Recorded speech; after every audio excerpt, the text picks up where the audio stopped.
Karena saya Kesan Salvator.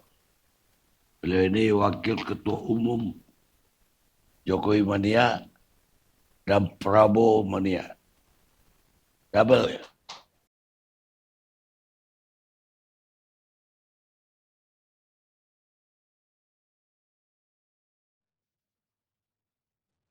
Ya, terima kasih Bang Karni selaku Presiden ILC yang sudah mewadahi dengan tema yang cukup menarik. Terima kasih juga kita sampaikan kepada para narasumber, Pak Wamen, dan narasumber lainnya. Assalamualaikum warahmatullahi wabarakatuh. Salam sejahtera buat kita semua. Pertama-tama yang perlu kita perlihatkan adalah persoalannya. Persoalan yang dikedepankan adalah keputusan dari Mendagri yang disampaikan oleh Pak Wamen dengan sedetail mungkin, kemudian itu menjadi dasar bagaimana keputusan dikeluarkan. Dari keputusan itu menyambung kepada persoalan gejolak di hadapan rakyat, baik Sumut maupun Aceh. Persoalan ini kemudian menggelinding di mana menjadi spekulasi bahwa ini ada unsur-unsur yang mencoba masuk agar bangsa dan negara ini tidak damai. Tadi disampaikan oleh Kekanda kita. Menyambung hal itu, kemudian kita harus memberikan apresiasi yang sebesar-besarnya, sedalam-dalamnya. Kepada siapa? Kepada Presiden kita hari ini, Bapak Prabowo Subianto. Kenapa kita memberikan apresiasi? Karena langkah taktis mitigasi yang dilakukan dia terhadap persoalan ini begitu cepat dan taktis menyelesaikan ini. Seutamanya ini adalah persoalan hukum administrasi kita yang menjadi harusnya potensi agar kemudian hari persoalan-persoalan administrasi baik di tingkat kementerian maupun tingkat pejabat-pejabat lain yang mempunyai regulasi, mempunyai tupoksi untuk mengeluarkan bentuk peraturan ataupun keputusan agar menjadi perhatian. Masuk kepada hal yang disampaikan tadi, bahwa keberpihakan yang dilakukan Presiden kemudian memberikan keputusan bahwa ini seutuhnya dikembalikan kepada Aceh, itu menjadi cerminan kita bahwa Bapak Presiden tidak mau persoalan-persoalan yang bukan persoalan itu menjadi bahan, menjadi cernaan para kaum-kaum yang mencoba memecah belah bangsa. Dalam hal ini kita perlu melihat historinya. Bagaimana historinya?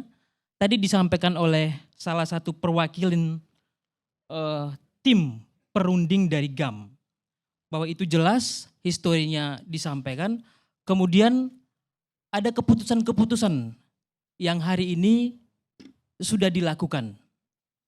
Dari keputusan itu ada pertimbangan-pertimbangan yang menjadi dasar. Nah, pertimbangan ini yang harus kita apresiasi. Bahwa apa? Bahwa semua pertimbangan itu semata-mata adalah untuk kepentingan berbangsa dan bernegara. Tidak lain, tidak bukan daripada itu. Nah, menyambung dari semuanya itu disampaikan dengan jelas oleh Pak Wamen, persoalannya mendasar sudah disampaikan, kemudian berimbang disampaikan oleh Kekanda kita yang punya Senayan, disampaikan juga oleh Bang Henderson persoalan-persoalan itu. Dari sekian persoalan ini sebenarnya seutuhnya tidak dilandasi oleh pertimbangan yang memecah belah bangsa. Tadi disampaikan oleh Pak Wamen kita dengan jelas bahwa ada bukti novum yang kemudian baru diketemukan. Kalau dalam persoalan hari-hari, misalnya di jalur litigasi, ketika ada persoalan tanah, orang harus mendaftarkan, menunjukkan bahwa buktinya A adalah punya si A, buktinya B adalah punya si B. Kalau persoalan administrasi ini kita tidak kedepankan, menjadi ambigu dalam mengambil sebuah keputusan atau kebijakan. Misalnya hakim dalam menentukan sebuah perkara harus dilandasi dengan bukti-bukti yang ada. Tadi disampaikan bahwa bukti-bukti itu baru diketemukan sedemikian rupa setelah dicari-cari. Nah, baru muncullah suatu keputusan. Untuk itu kita apresiasi juga kepada Mendagri, dalam hal ini yang mewakili di sini adalah Pak Wamen. Kerja-kerja yang seperti ini apabila di kemudian hari menjadi pintu awal terhadap apa? Terhadap persoalan-persoalan yang mirip atau serupa. Sebab di kalangan masyarakat yang biasa susah untuk mencari jejak-jejak yang kemudian seperti yang disampaikan Pak Wamen baru muncul setelah dicari. Banyak persoalan masyarakat yang ketika mengadu, yang ketika mencari keadilan, berkas-berkas itu hilang. Apa berkas-berkas yang misalnya dalam permasalahan tanah, dalam gugatan, banyak hal yang ketika digugat masuk kepada BPN, BPN mengatakan bahwa bukti yang ini tidak bisa diketemukan, tidak bisa dihadirkan ketika diperintahkan oleh majelis hakim. Itu menunjukkan bahwa perlu ada perubahan. Di mana perubahan itu persoalan hari ini kan berkas kita belum semuanya digitalisasi.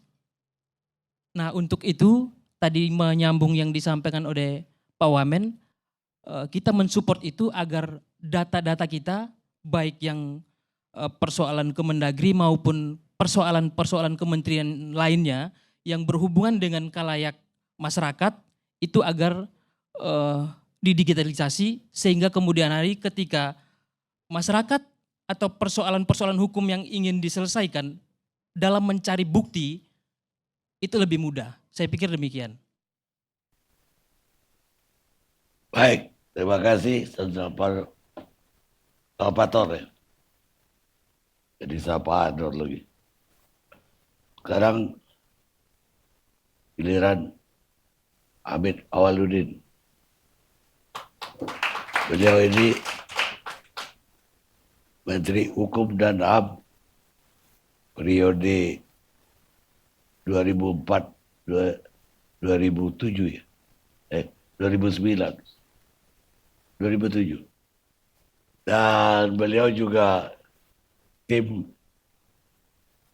dipimpin oleh Pak Kala ketika itu ke Helsinki yang punya sejarah bagaimana mendamaikan antara GAM dan NKRI ketika itu.